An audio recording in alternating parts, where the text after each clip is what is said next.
അതെനിക്കറിയാം മുത്തശ്ശി. ഭദ്രകാളി എന്ന് പറയുന്നത് നിസാരക്കാരിയല്ലല്ലോ. ഞാൻ ശ്രദ്ധിച്ചോളാം. തീപാറുന്ന കണ്ണുകളാൽ ഭദ്രകാളി നോക്കിയ ഒരു നോട്ടം ഒരു നാടിനെ ഒന്നടങ്കം നശിപ്പിച്ചു കളഞ്ഞുവെന്നും പിന്നീട് ആ നാടിനെ തൃക്കണ്ണൂരെന്നും അവിടുത്തെ ക്ഷേത്രത്തിലെ ദേവിയെ തൃക്കണ്ണൂർ ഭഗവതി എന്നും അറിയപ്പെട്ടു.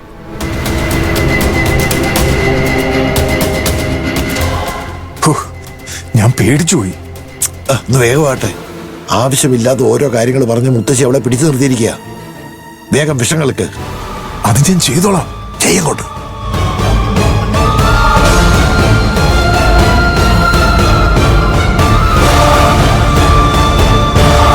തീർത്ഥം വാങ്ങിക്കാൻ പോയ അഞ്ജനെ കാണുന്നില്ലല്ലോ ബാലമാമേ. എന്തെങ്കിലും തിരക്കിലായിരിക്കും മോളെ.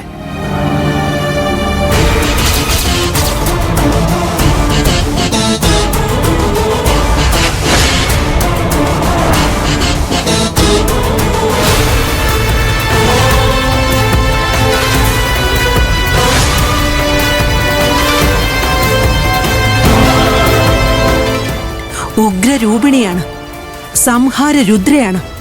ആ ദേവിയുടെ കോപത്തിന് പാത്രമായാൽ ദഹിപ്പിച്ചു കളയും. ഞാൻ എന്താ ചെയ്യേണ്ടതെന്ന് മുത്തശ്ശി പറഞ്ഞു.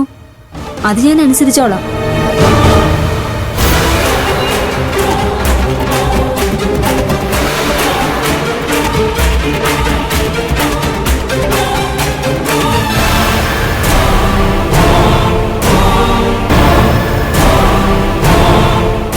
അമ്മാവ, പണി കഴിഞ്ഞു. മതി, നടക്കുക കൊണ്ട്.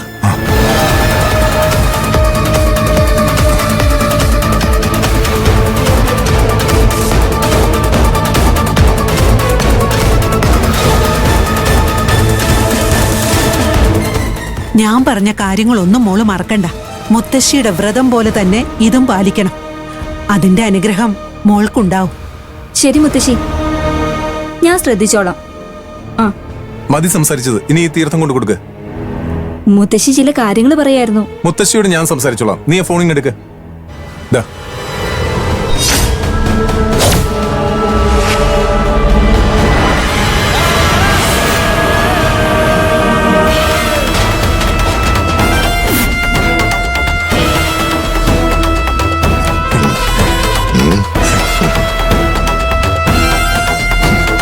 മുത്തശ്ശി, കാര്യങ്ങൾ നമ്മൾ വിചാരിച്ചാലും ഭംഗിയായിട്ട് നടക്കും. ഇനി കാത്തിരുന്നു മുത്തശ്ശി ആഗ്രഹിച്ച ദുരന്ത വാർത്ത കേൾക്കാൻ.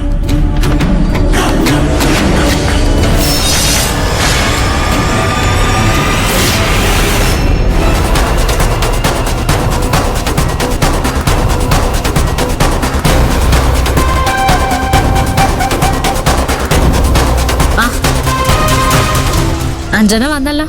അഞ്ജന മോളെ, ആ തീർത്ഥം പൊങ്കാലക്കലത്തിലേക്ക് പ്രാർത്ഥനയോടെ ഒഴിച്ചോ. ഞാൻ തന്നെ ഒഴിച്ചാ മതിയോ? പിന്നല്ല, ഞാൻ വാങ്ങിച്ചൊഴിച്ചാ മതിയോ?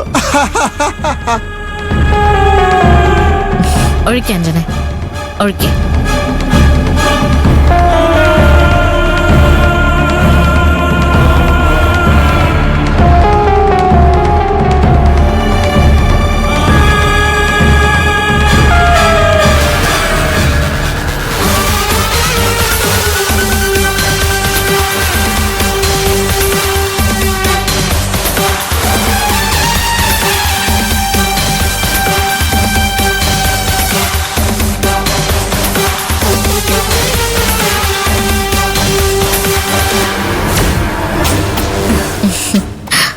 അമ്മായി, ഇനി അടുപ്പ് കത്തിക്കാലോ. ഇത്ര നേരം കാര്യങ്ങളൊക്കെ എന്നോട് ചോദിച്ചിട്ടാണ് ചെയ്ത, അല്ലല്ലോ? എന്താന്ന് വെച്ചാ ഇഷ്ടംപോലെ അങ്ങ് ചെയ്തോ. മോളെ, നീ അതിൽ നിന്നും കുറച്ച് കൊതുമ്പെടുത്ത് അതിൽ കർപ്പൂരം വെച്ച് അടുപ്പ് കത്തിച്ചോ. അതൊക്കെ ഞാൻ ശരിയാക്കി തരാം മോളെ.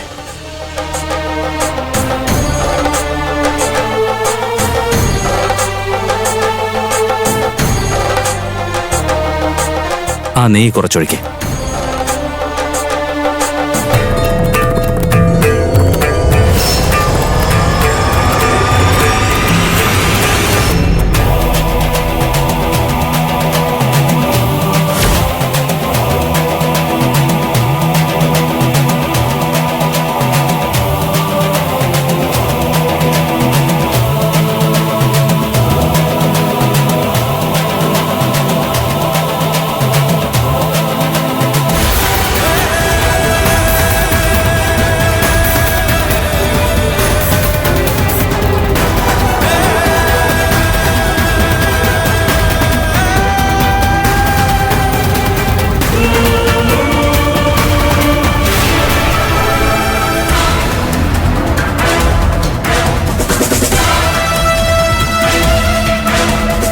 അയ്യോ, അടുപ്പിൽ തീ കൊളുത്തിയപ്പോ നിങ്ങൾ ഇവിടെ ഇല്ലായിരുന്നോ?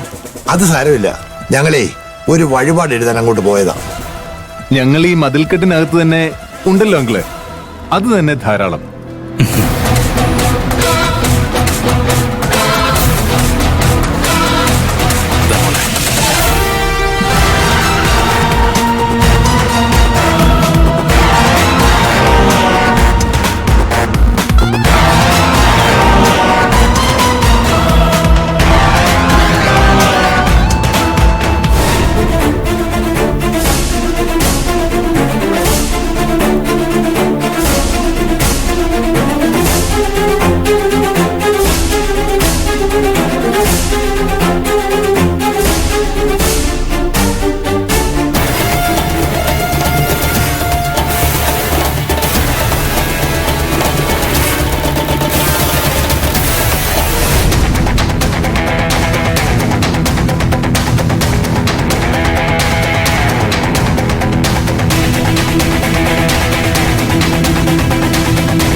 അല്ല, ഇവിടെ നിന്ന് പരമേശ്വരൻ എവിടെ പോയി?